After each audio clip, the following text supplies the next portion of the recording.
WA7YBS, Henry, in Dayton, Nevada. And we're going to talk about John Svoboda, W6MIT's homebrew transmitter that was known as the Big Rig. And this is a fabulous homebrew transmitter. It pays homage to the AM broadcast transmitters of the 1950s. And it's just like an AM broadcast transmitter, except very, very small. It's only 50 inches tall, but it weighs around 300 pounds. So very nice layout. So let's start at the top with the PA and the power amplifier. It's a 4-250A, and we have about 2,000 volts on the plate, 400 volts on the screen, and we have full metering on this transmitter, which is really nice. These little switches here, with the flick of the switch, each one of these will read either current, plate current, or plate voltage, screen current, or screen voltage. And it's a really handy feature. And of course here you have your filament voltage for the 4-250A, adjustable over here, and the drive voltage, the grid drive, which is adjustable right here. So the PA is one self-contained unit. It also has its own built-in power supplies for the screen voltage and for the grid bias. The heart of the transmitter, though, is this T368 exciter. These are really nice units, and they have a Collins PTO and 3 multiplier sections, which allow you continuous coverage from 2 megacycles up to 20 megacycles. And of course, band switching and everything. Mechanical digital readout, Vita root counter, very similar to the R390A. It's the heart of the transmitter because the output of the exciter drives the 4-250A PA tube directly. It has that much drive capability. The interesting thing on this particular T368 exciter is that John, W6MIT, changed the output tube. One of the hang-ups with the exciter, the T368 exciter, is the 6,000 tube that's used as the output tube. The 6,000 tube requires 25.6 volts on the filament. Well, that's pretty oddball. And so John changed this to use a 5763 6-volt filament tube, adequate power output. And so this exciter is slightly modified.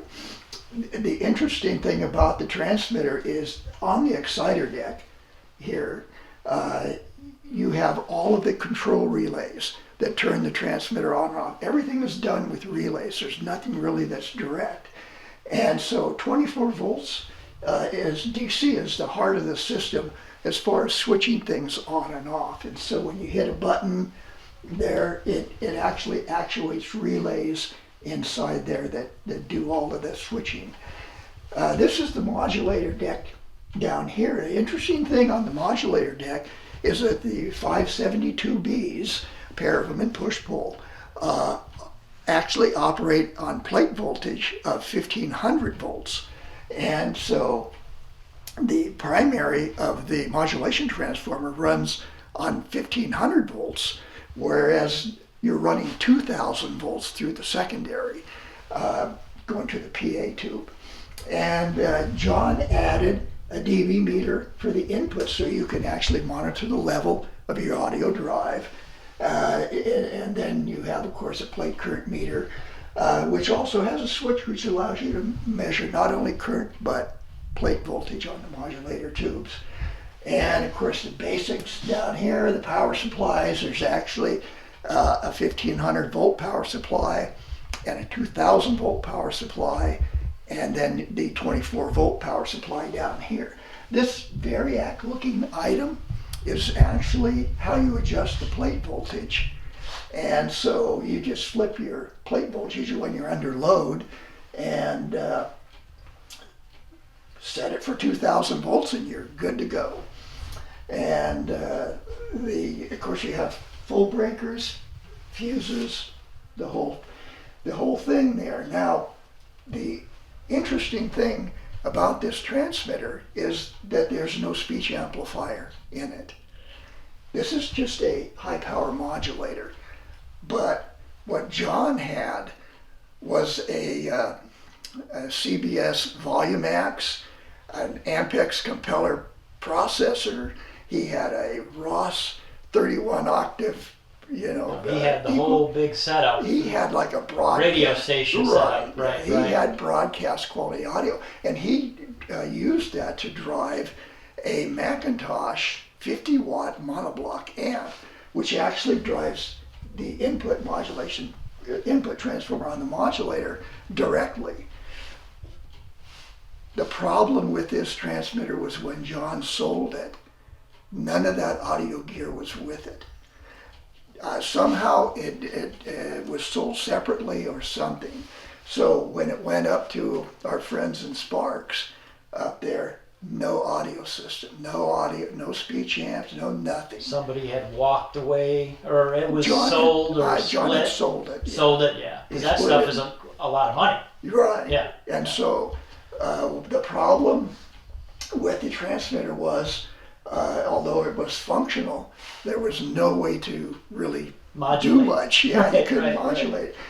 And so when John Atwood bought it, WA1YBS over in Yerington, well, he didn't really have the time or the inclination to get a lot of audio gear for it, even though he had the capability to do it, he just didn't have the time. Right. And so I was able to purchase the transmitter from John Atwood, that is. And then the search began. How do I run an audio signal into this transmitter? And I thought about it, and I had some stuff here, but I really didn't have a complete setup. And I got to thinking about, why not use a PA amplifier? And so I started looking at Bogans. And the interesting thing about the speech amp that I'm using over here is it's a 100-watt Bogan, yet it's got its own compressor, 30 dB of compression if you need it, and of course it has an equalizer on it where you can shape your audio. And that's actually pretty nice. It's really nice. Its specs would not have been of interest to maybe audiophiles because it was like 50 hertz to 15,000 hertz. Right. And of course, but it was for speech. It's a PA, public address. Right. And so it was designed for microphone input, audio out. And with 100 watts, I have more than enough to drive Probably this. even too much if you wanted to have too much. Yeah, if you want to overdrive this, yes, it's very easy to do. What do you need? Maybe 15, 20 watts? Is that? I think 20 watts. 20 watts, yeah. Yes, Okay. And you can see the master is on 5 and the mic is on 4.5. Okay. So that's not too much. Yeah, you're not killing it. No. And so anyway, this has worked out really, really good. Surprising to me, in fact, that it made the speech amp driver part of this easy. That's cool. And you got to thinking about it. Do I really want to have an AM station sound? And I really don't. This is ham radio, and granted it's AM, but every broadcast transmitter that I've heard on the air, unless they're nearby, they're very difficult to understand because in the propagation you get a lot of distortion. This is true. And of course a lot of the pretty wide signal. Wide, broad audio is kind of bass laden, and it doesn't really correspond to the being able to the intelligibility of the signal. So what I did was I shaped this to sound natural, and so my problem was what microphone to use. John, this is W6MIT, had a Carvin 87, which is a big diaphragm condenser microphone. It was a broadcast mic. Mm-hmm. And so, I don't want to go look for one of those or anything even like it. Yeah. And so I took what I had. And this Electro Voice 664, I tested about 3 different microphones. And amazingly, this Electro Voice 664 was the best sounding of the lot. And so that's what I've been using. And of course, how did I determine that? Once I got the transmitter operational and got an audio system that would work with the transmitter, then I ran it into a dummy load, and then I tune in the signal on a receiver, listen on headphones. Listen, right. Just, very simple. And, then the final test is actually to go on the air and see what happens, see what sort of reports you get. Of course, you can look at over here too, that I do have the oscilloscope right here where it's in full view when I'm talking. Oscilloscope's very important. Constant monitoring all the time of the audio. Yeah, if you don't have a regular mod monitor, oscilloscope will do you just fine. Right. Yeah. And of course the receiver that I use is a Racal British receiver design, but this is the American version, made in Silver Spring, Maryland. It's an RA6117A, made in 1966.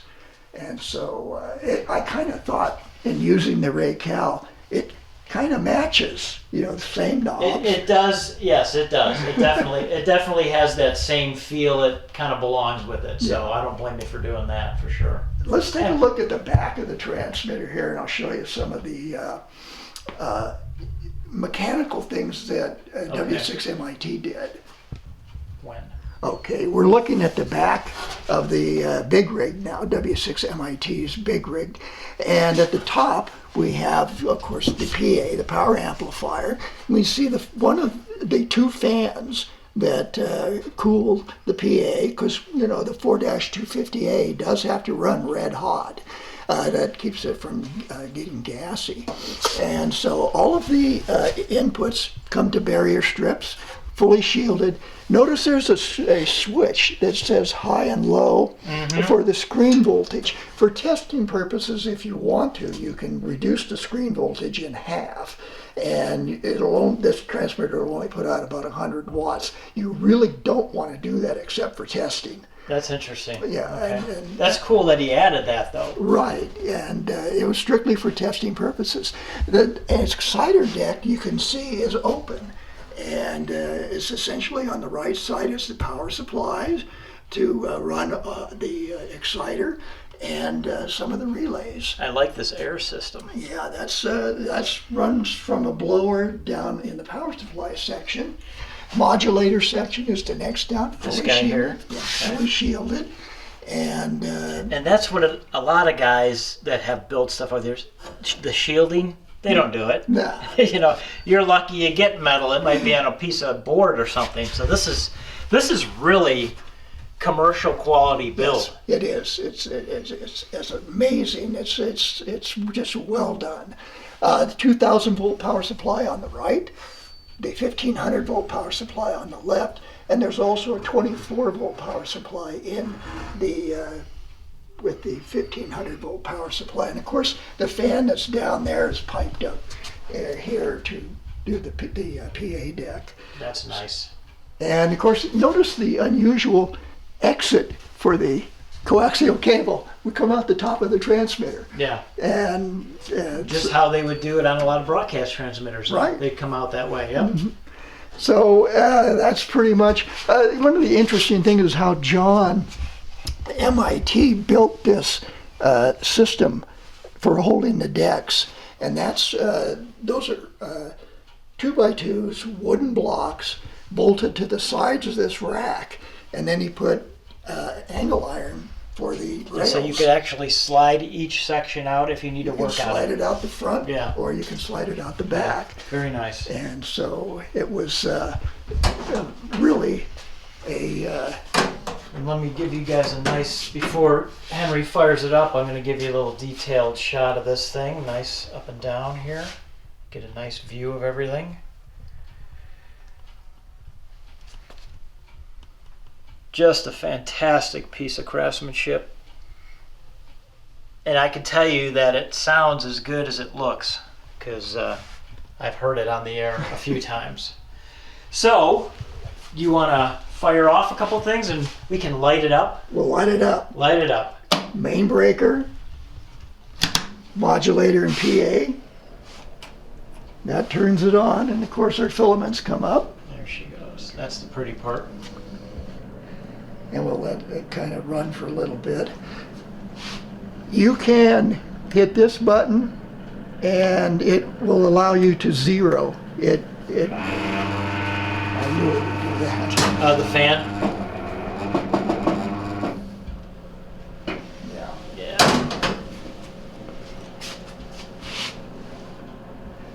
And now, you can go from transmit to receive using these two buttons here. Okay. But notice I have a foot switch. But you rigged it up. Push to Put foot to talk. Foot to talk. Foot to talk. And That's the best way, because I do that all the time with even my amps and stuff. Yeah. It's just easier than dealing with another piece of relay or Yeah. electronics, Yeah. Well, what we do is when we come out with the RF, go across over to the tuner over there, and then on out to the antenna, which is 130 foot, fed with open feed line, inverted V, nothing fancy. And if we go to transmit, we have about 180 mils there. If we want to measure plate voltage, it's 2,000 volts. We have about 400, 300 or 400 of screen. There's Yeah, you definitely can monitor everything. All his instrumentation, he really set it up nice. I mean, he said commercial build. and we are getting a little Nice color. nice and red. Yep, Getting look a at little that. color on that.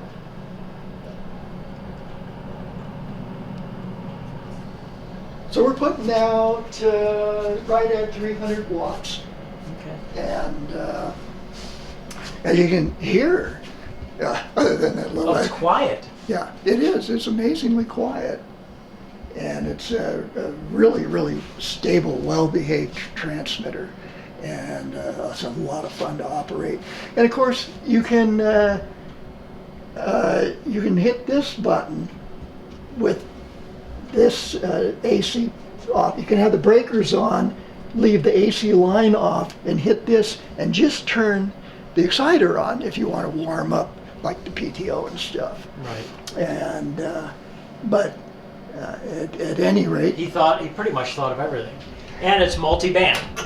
it is multi-band. Look at this, guys. 160, 80, 40, and 20 meters. You don't see that too often. Not on homebrews. Not on home brews at all. Right. AM transmitters of this caliber, of this power, no, you do not. So, very nice, Henry. Very nice. Well, thank you. And I know you've got a couple other things to show us, so we'll swivel over there. And thanks for talking about that. Okay. We're going to look at the other The big dog. the other big guy, the bad boy. The bad boy. It is a bad boy. This is the military T368. This is the transmitter that uses the exciter that was in John's big rig as the exciter. Well, this is the transmitter that exciter goes into. And it is a big dog. It is a 4-400A in the final at 2,500 volts. It's modulated by a pair of 4-125s in the modulator, so it can get with it. It will do 400 watts easily. But I kind of like to do two things. Number one, stay technically legal. Right. So I put it down to 350 watts. And also, as I said, we like to kind of baby these transmitters. Yes, this is true. When I got this transmitter, it had been what we kind of call hamstered. And that means that a lot of the stuff that was standard for the transmitter was taken out. It was mostly in the form of interlocks. And the interlocks are important on these transmitters. And to take them out does you know, it can be a safety It issue. can be dangerous, right? And, you know, especially when you're dealing with 2,500 volts. But so I had to find the correct type of General Electric interlocks for it, which really wasn't that hard. And for the people who don't know what interlocks are, what they are, it's just a safety mechanism. If you open a door on said transmitter, and this goes for all big transmitters, it will take the high voltage off. Right. So in that line of thinking, you can't kill yourself. You still probably could, because there's there's you know, the capacitors and stuff still have a pretty big charge, but it takes the high voltage away. So that's what the interlocks are for. And of course, all three decks had interlocks, and the back panel had interlocks. Additionally, on the top RF deck, sliding it, also on the modulator deck, sliding it in and out when it goes all the way in, it makes contacts on these spring-loaded ceramic insulator mounted contacts, and those had been taken out. Oh boy. Our good friend W6AQU, Bob, up in Montague, sent me a couple of the correct type of square ceramic insulators when I was going through this, putting it back to original. And so anyway, that was one of the things. The other was there's a relay over on this side that's an antenna relay. And it has very long, flexible arms, and they were barely touching. And this thing would transmit, and then it would kind of get erratic and jump around. And traced it down to it was actually the insulator was too flexible. It needed to have more tension, making its contact with the outputs. But as far as the rest of the transmitter, it had been solid stated, and so I put it back to the 3B28s in the rectifiers for the finals. And other than that, did it originally have the 3B28s, or did it have the Mercury? It originally had 3B28s. Okay. So those are argon, right? They have they're the safer tubes. Like my BC610 had the Mercuries, and you don't want the Mercury rectifier tubes, because when they go, you're in trouble. Boom, boom. So I have the 3B28s in my 610. It's always exciting when they arc over. Yeah. Okay. Because this was after the 610. What year did they come in with put it into service, like the T3? This is the first contract. This is serial number 29 of the first contract, built by B&W in 1951. Okay. And it was technically the replacement for the BC610. It's approximately the same size, approximately the same weight. output. Yeah, it weighs 400 pounds, right? It's a heavy guy, but it's a very, very well-behaved transmitter. Oh yeah. And when you get on the air, I know you're on the air with that too, because it always has a nice signal and sounds nice. And and it's again, you know, this is a military transmitter. And yet there are a lot of guys that get these and then want to convert them to a broadcast transmitter, an AM broadcast transmitter. And there's lots of mods on the internet on how to do that, which to me, why do you collect a military transmitter if you're going to mod it?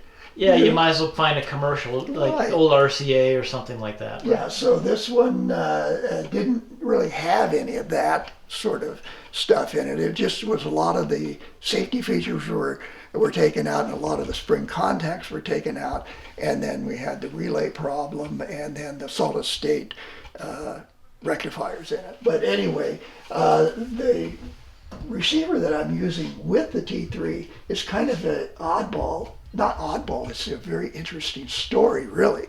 This is an R725. Oh. It's essentially an R390A with an R390 IF deck. Oh. So there are no mechanical filters in this. Well, the interesting thing is when these were being made in 1967, 68, around in there, the Air Force was working on a system called Tropicon, and it was a spread frequency filtered noise thing that was to allow jam-proof communications for the Air Force. But because of all the spread frequency and filtering that was going on, there was a phase shift that happened in the R390A IF decks. All the design work that was done on Tropicam used R390 receivers. Then they went in their final testing to R390As and found out, well, we can't use that. But they wanted new receivers. They only had, not too many R390s floating around, and they were, getting kind of old. They had Arvin build it's called a 500 series IF deck, and it's a dead knockoff of the R390 IF deck with modern, well, not modern, but updated connectors to interface with the R390A. Well, they used, a lot of people don't know this, but Arvin actually bought brand new 1967 EAC R390As and modified them into our 725s. They not only have the Series 500 IF deck, they modified the PTO to have the filament on the PTO tube and the BFO tube run on DC. And so the filament tube is floating in this. And just to make sure that if they had the heater on the PTO, the AC that ran the heater would of course put out a field that may interfere with things. And so what they did was they put a ferrous metal shield around the PTO. Well, there's a humbucker power supply in 725s that goes over under the IF deck on the bottom side. And that's what creates the DC for the PTO and the BFO tube. So there's quite a bit of difference. That is, yeah, that's an interesting piece. It was a very interesting. Now it's confession time. Okay, I will confess. This isn't original. This started out as a 1967 EAC. And I bought a bunch of parts, R390A stuff. And to my surprise, I found a gutted R725 in the parts. It had the IF deck. It had the humbucker powers. It had everything I needed to make this, to make a 1967. Still, that's even, okay, it might be a confession per se, but you made one. So I made one. That's pretty cool. Now, the interesting thing is, when I started writing about this on the website, a guy in Chicago named Mo Solari saw it, and he wrote me back, emailed me, and he said, I have the data plate for you. Oh, very nice. And so that's how I ended up. So you got so, I mean, really, I don't know much about that, of course, but with the data plate and everything that you can't tell the difference. I can't. Well, I can't. Yeah. Well, from a non-military collector kind of guy like myself, I cannot tell the difference. And really, in looking at it on the internet, looking at on my website, looking at the photographs underneath and the top, you can't tell the difference either. Right. I did everything exactly like it should be, performances like it should be. But this is true confessions. So, right. So I do have to admit. And give you a plug, Radio Boulevard. Oh, the website, yeah, is radioboulevard.com. Check it out if you want to see. I mean, Henry has pretty much, if you have vintage rigs, boat anchor rigs, military stuff, receivers, go to a website, look around, and he is an encyclopedia of information about things. It's helped me. I had that SP600 with the turret problem, and I was able to fix that with the website and Henry's help. So check it out. Thanks. Okay, so T3. T3. Let's, big guy. Big man. The big one. So let me zoom in a little bit, give the guys a little look at what the T3 stuff looks like here.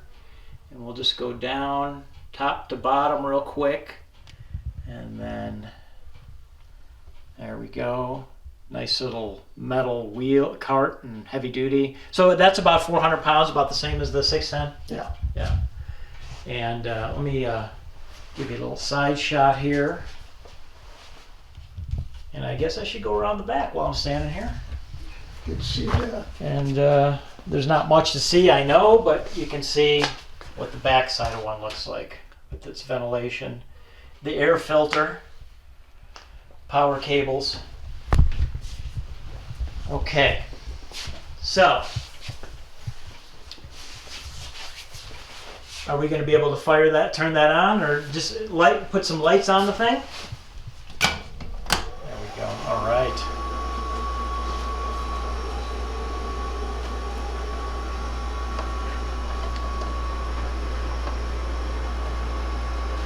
Henry's working on getting that fired up.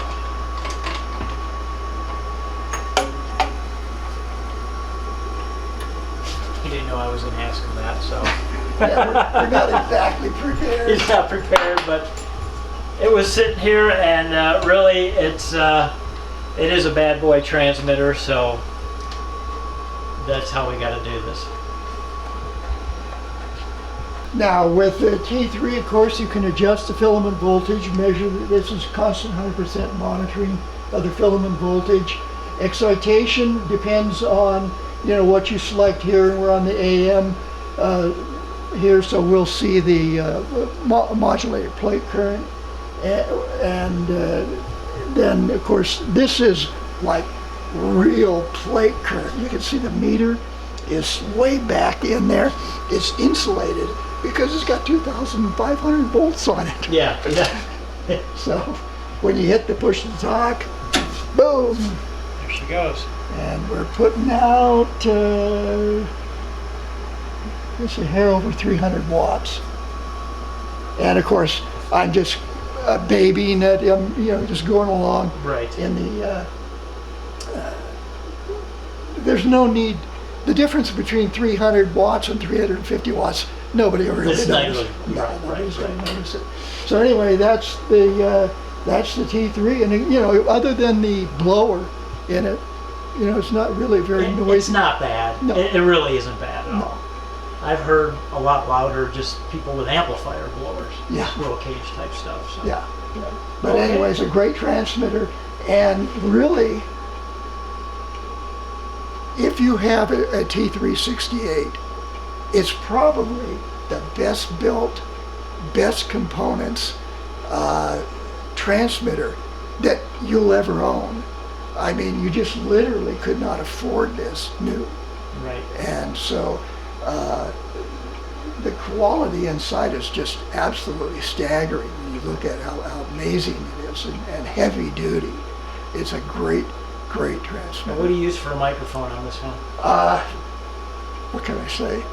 D104. True Confessions, D104. That's what D104 is fine. Yep. There's a little, of course it was designed for a carbon mic, but it's a very, very easy mod, and all you do is move one wire from the capacitor to the other side of the capacitor, and that's about it. Okay. And it disconnects the bias voltage and allows you to run directly. And there is a separate speech amp in the modulator deck. It's on a chassis about so big, and it allows if you have problems in the speech amp, it's very easy to take out and work on the bench.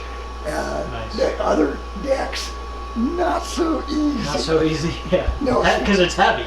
Oh man, are they heavy. The Yeah. bottom deck is a two-person job to lift it. It's got to be 200 pounds. Okay. And this one is no slouch. It's probably 150. This one person can, the RF deck, Muscle one out. person can handle. It's still not light, but it's doable. So anyway, that's the T368, a great transmitter.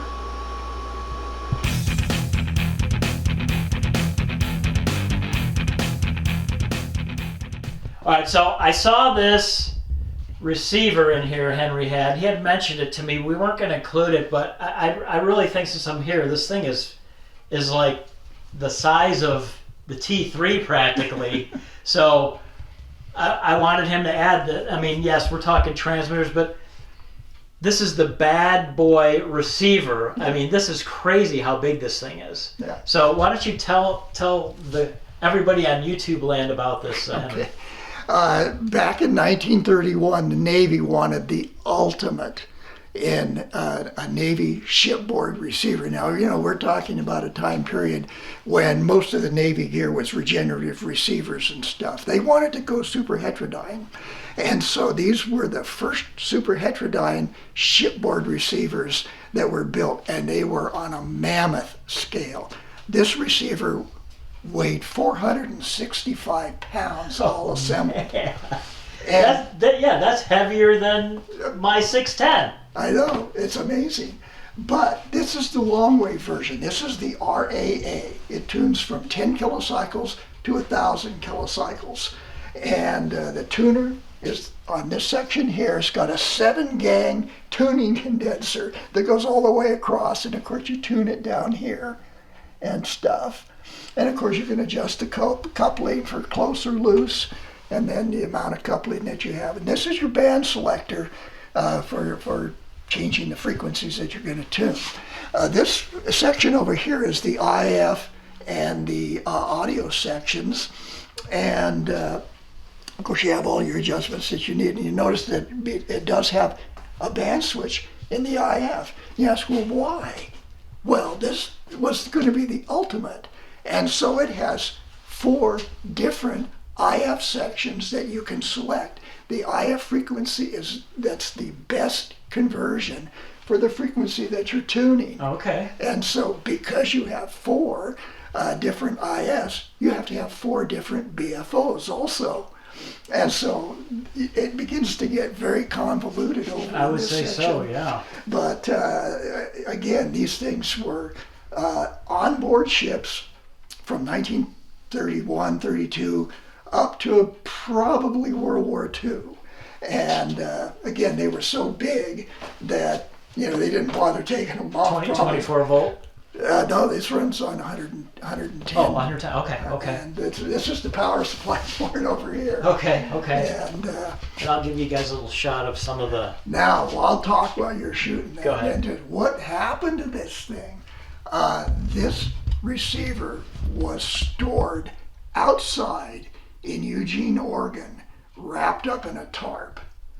And it was given to me by Robert, WA7YBS, on the condition that I restore it. And believe me, if you go to the website and go to the section on the RAA receiver, you'll see what it looked like when I got it. It was a disaster. Now, I've done all of the cosmetics on it, but I have yet to get to the nickel-plated brass chassis. Oh, nice. And the solid brass cabinet for it down there. You can see the condition that it's in. That'll give you an idea of what the receiver looked like. Yeah, it looks like it's been at the bottom of the ocean. Just about. Yeah. Well, you know how humid it is in Eugene. Right. So anyway, that's the RAA, 465 pounds of receiver. Bad boy receiver. Bad boy receiver. Now, for rarity, the Navy wanted to get away from this mammoth thing. And they said, in 1933, we need to go smaller. Well, they made the mistake of going with a new, different contractor other than RCA, who they've been doing business with all along. They went to Sylvania. Of course, at that time, Sylvania was called high-grade Sylvania. Sylvania designed a system of 2 receivers, the RAG, which this is serial number 1 here, and the RAH, and they cover from 15 kilocycles up to 23 meg.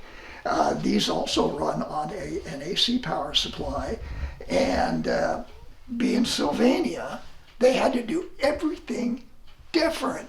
First off, it's built all on aluminum. Well, aluminum doesn't do too good at sea. Then they used all kinds of fiberboard parts. Well, fiberboard breaks pretty easily. Yeah. The most interesting thing is the tuning condenser had to float the rotors. And so the rotor part of the tuning condenser is on a Garolite shaft. Garolite's a type of fiberglass. And so when you look at the tuning condenser, you go, what the heck is that? It's a piece of fiberglass in there. But so anyway, these, I think they lasted maybe 3 weeks when they went to sea, when they began to break down. And this receiver, 3 weeks. Probably, then it went back to the shop. Yeah, it's amazing. You look at both of them here, which I'm showing a wide shot. It's just amazing the difference. And what would you say that one weighs? 100? Oh, that one weighs probably about 60 pounds because it's all aluminum. Oh, it's aluminum. It's That's all right. aluminum. That's right. What a difference. Yeah, so it was quite a bit different. And of course, And I'm sure they weren't too happy with that. Oh, they were livid over it. Yeah. And within 2 years, the RCA design rack and rowel replaced these. This one, when we get old sets like this, we look at the tubes because the Navy would put stickers on the tubes, and the stickers will have the date and where. And some of them will say like USS Whitney or something like that. Well, those are repair ships, or in some cases they're destroyer tenders. And what they were was a floating repair facility for the ships. Okay. And so a lot of times these ships, these receivers, when they were at sea, that's how they had to be repaired. And so we can trace that from the tags. And this is an example of the tag on one of the tubes that was in there. You can't read it, but it shows you what information is available. And of course, this one, the last repair on it is 1938. Wow. And so it didn't make it even 5 years. Yeah.